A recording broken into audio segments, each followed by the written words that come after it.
वो दबाव बनाना चाहते हैं कि ये किस तरह से मुखर होके शेड्यूल कास्ट के लोग, शेड्यूल ट्राइब्स के लोग, माइनॉरिटी के, ओबीसी के लोग मुखर होके कैसे बोल सकते हैं कि ये जिस तरह की भी चीजें की जा रही हैं और मुलजिमों को बचाने की, सबूतों को मिटाने की जो शासित की जा रही है, ये बंद करें और तुरंत दौलत राम कॉलेज के प्रिंसिपल को अरेस्ट करें। जल्द से जल्द उसे अरेस्ट नहीं किया गया तो हम लोग बहुत बड़ी संख्या में दिल्ली यूनिवर्सिटी के सामने प्रदर्शन करेंगे। मनुवाद यह है कि मैं अपनी किडनी भी निकाल के ब्राह्मणों को गिफ्ट कर दूं और उसके बाद अपने आप को धन्यवाद करूं ब्राह्मण का कि उसने ये किडनी ले ली मुझसे।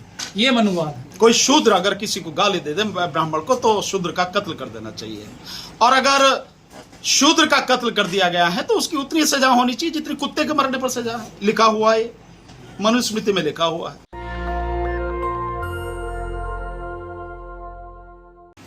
साथियों, दो विषयों को लेकर आज ये प्रेस कॉन्फ्रेंस हम लोगों ने बुलाई।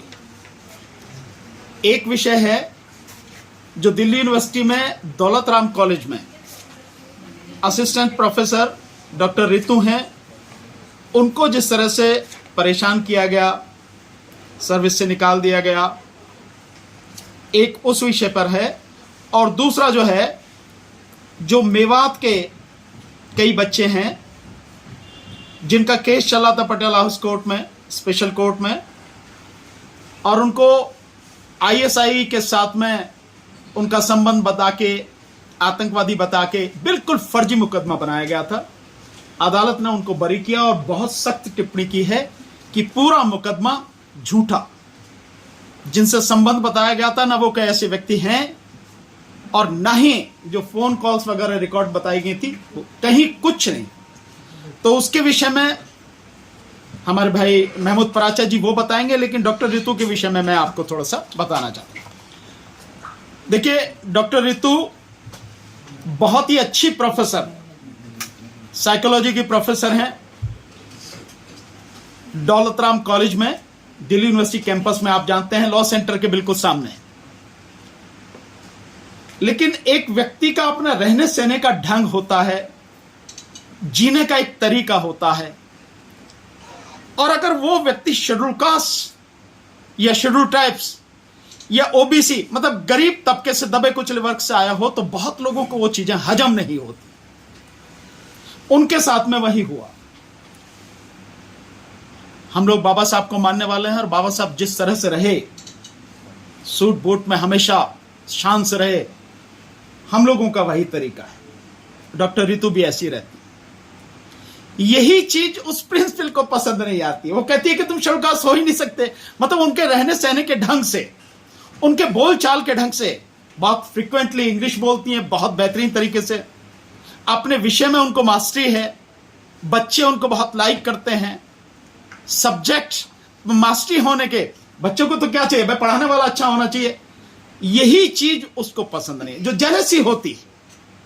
और दुर्भाग्य यह है कि वो भी जेलसी एक औरत को, एक महिला को है, जिसको भी अधिकार बाबा साहब डॉक्टर अंबेडकर ने दिए संविधान के माध्यम, उसको जेलसी है, और एक औरत से, और वो भी जातिगत आधार पर। सबसे जो घिनौनी बात है, सो उनको निकाल दिया गया।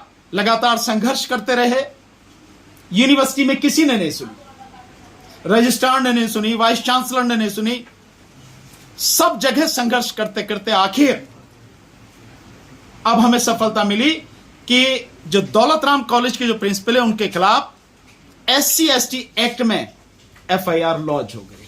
और केवल SC/ST एक्ट में नहीं है, जो कागज उन्होंने फॉर्ज कागज बनाए, ये आप मेरे हाथ में पेपर देख रहे हैं, ये बच्चों की तरफ से उसने लिखवाया है, और बच्चों की तरफ से हेडिंग दे रखा है कि अनवर्दी उनका जो है बिहेवियर है, और 35 बच्चों का इस पर सिग्नेचर कराया। ये बच्चे ही नहीं है, सब नकली।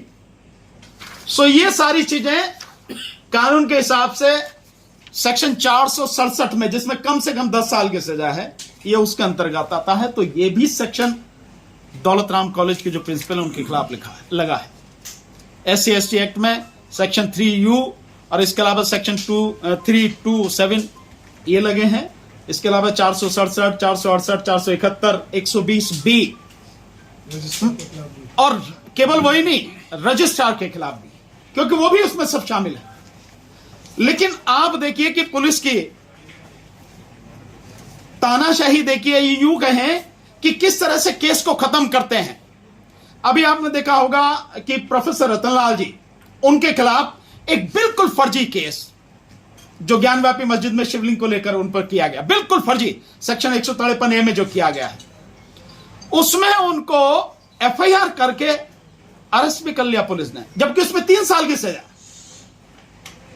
और 7 साल की सजा के लिए तो मैं समझ आज की तारीख में परमिशन लेनी पड़ती है। फिर भी कोर्ट ने भी क्या रखा कि 7 साल तक अगर किसी में सजा है तो यूं ही एकदम गिरफ्तार ना करो। लेकिन क्योंकि वो शेड्यूल कास्ट हैं, दबते नहीं हैं, खुल के हरकत रखते हैं अपने, और बिल्कुल ऐतिहासिक तथ्यों पर, ऐतिहासिक साक्ष्यों पर, फैक्ट्स एंड फिगर के साथ अपने जो सारी बातें रखते हैं, उसमें भी वही था। लेकिन उनको हजम नहीं होती और वो दबाव बनाना चाहते हैं कि ये किस तरह से मुखर होके, शेड्यूल कास्ट के लोग, शेड्यूल ट्राइब्स के लोग, माइनॉरिटी के, ओबीसी के लोग मुखर होके कैसे बोल सकते हैं जैसे उनके बाप का राज है। सो उनको गिरफ्तार किया गया जिसमें मात्र 3 साल की सजा है। और इसमें जैसे अभी मैंने सेक्शन आपको पढ़ के बताया, 467 10 साल की सजा है, SC/ST एक्ट, उसमें तुरंत गिरफ्तारी होनी चाहिए और 1 महीने तक इसमें बेल नहीं है। एसीपी रैंक का व्यक्ति इसकी इन्वेस्टिगेशन करता है, ताकि गिरफ्तार उसको इसलिए किया जाता है कि ताकि सबूतों के साथ छेड़छाड़ न करे, उन्हें मिटावे नहीं।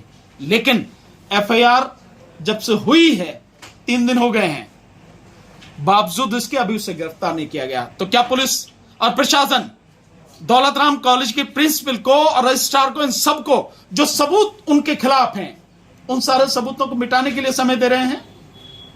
इससे यही नजर आता है।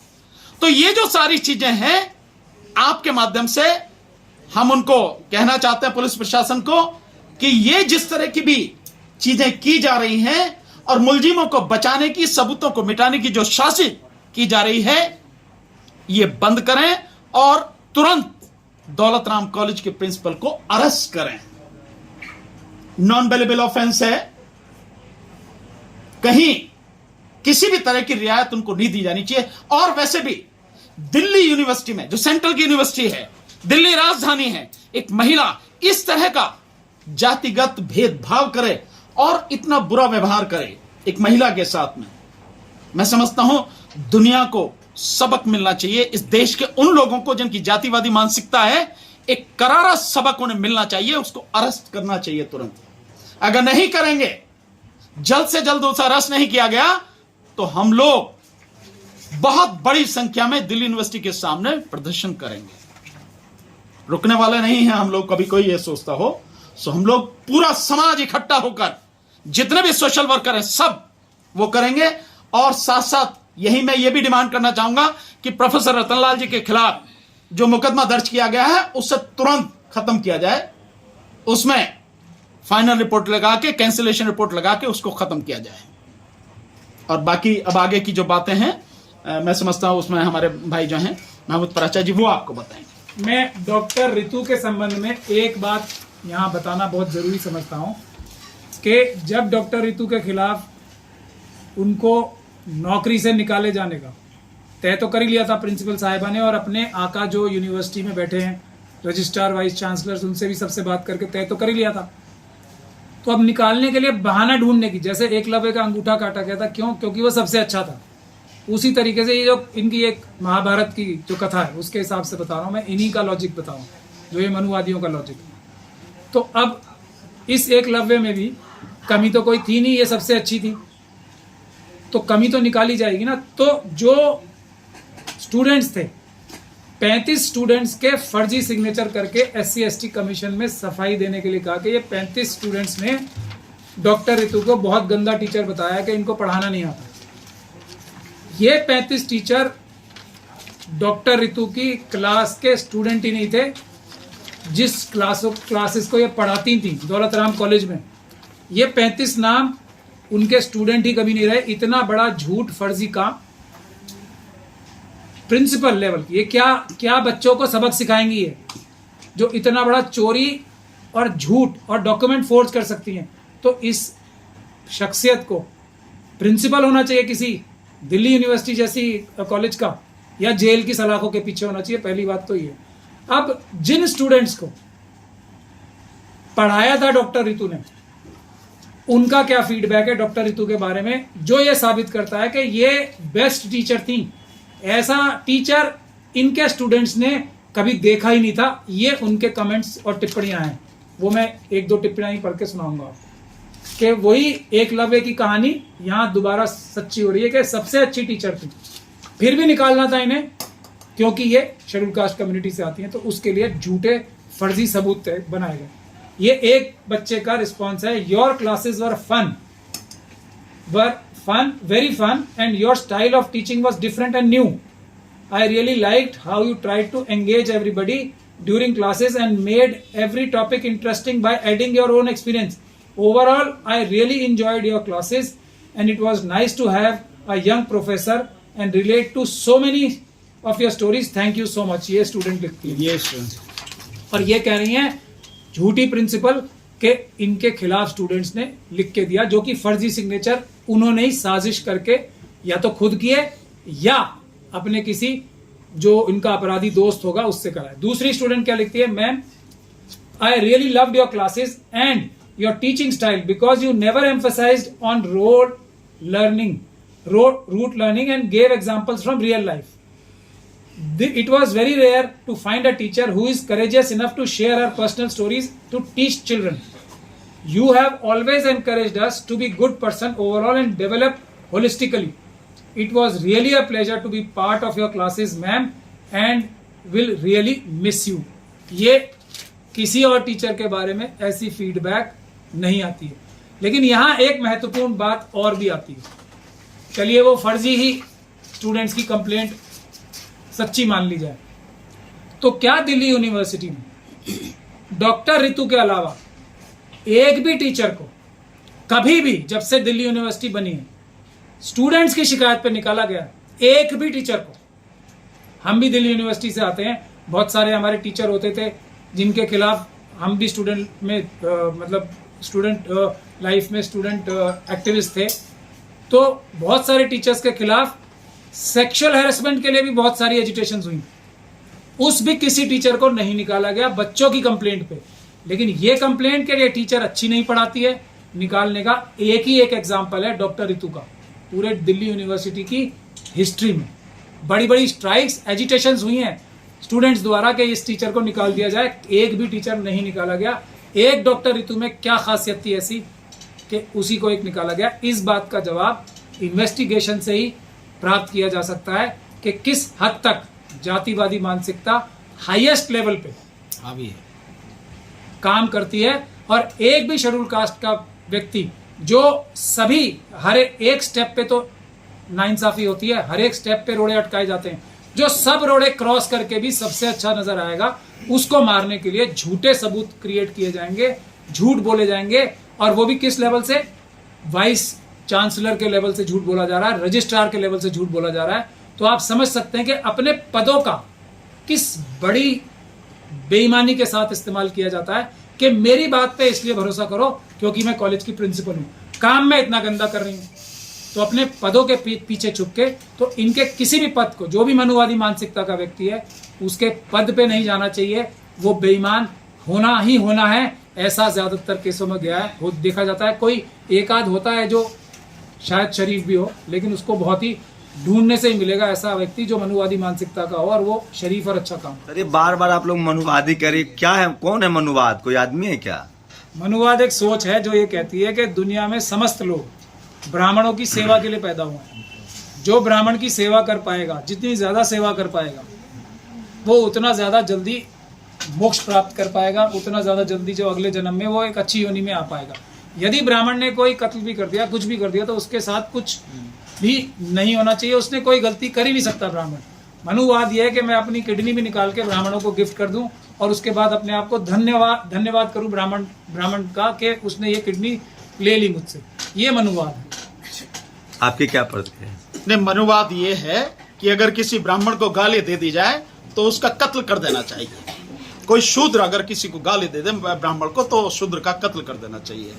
और अगर शूद्र का कत्ल कर दिया गया है तो उसकी उतनी सजा होनी चाहिए जितनी कुत्ते के मरने पर सजा है. लिखा हुआ है, मनुस्मृति में लिखा हुआ है.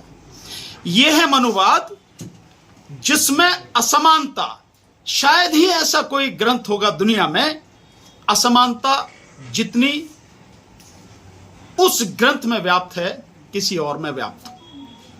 मतलब एक तरह से जैसे कहा जाए कि वर्ण व्यवस्था को जिस तरह से उसमें बताया गया है, बार बार कहते हैं बाबा साहब डॉक्टर अंबेडकर ने भी कहा कि 4 मंजिला इमारत है लेकिन जिसमें सीढ़ियां नहीं है, जो जिस मंजिल पे है पैदा हो गया उसी मंजिल पर रहेगा। तो ऊपर जिसमें मंजिल में है ब्राह्मण, उसके नीचे क्षत्रिय, नीचे वैश्य और फिर नीचे शूद्र। और शूद्र का काम केवल ये ऊपर के 3 जो है इनकी सेवा करना है और कोई काम नहीं है। उसको कोई अधिकार नहीं, संपत्ति का अधिकार नहीं, उसको शिक्षा का अधिकार नहीं, उसको शस्त्र धारण करने का अधिकार नहीं है, कुछ भी जो वो कमाता है वो भी उसका नहीं है। और इसके साथ साथ जो महिला है, इस देश की जो महिला है वो महिला भी शूद्र ही है, चाहे वो उनकी अपनी बहन, बेटी, मां और पत्नी ही क्यों ना हो, वो भी शूद्र ही है। ये है मनुवाद। नेशनल दस्तक की आपसे गुजारिश है कि अगर इसको बचाना चाहते हैं तो नेशनल दस्तक को सब्सक्राइब करने के लिए रेड कलर के सब्सक्राइब बटन को दबाएं, फिर बेल आइकन की घंटी दबाएं। नेशनल दस्तक को बचाने के लिए बहुत जरूरी है कि हर खबर को शेयर करें, लाइक करें, कमेंट जरूर करें।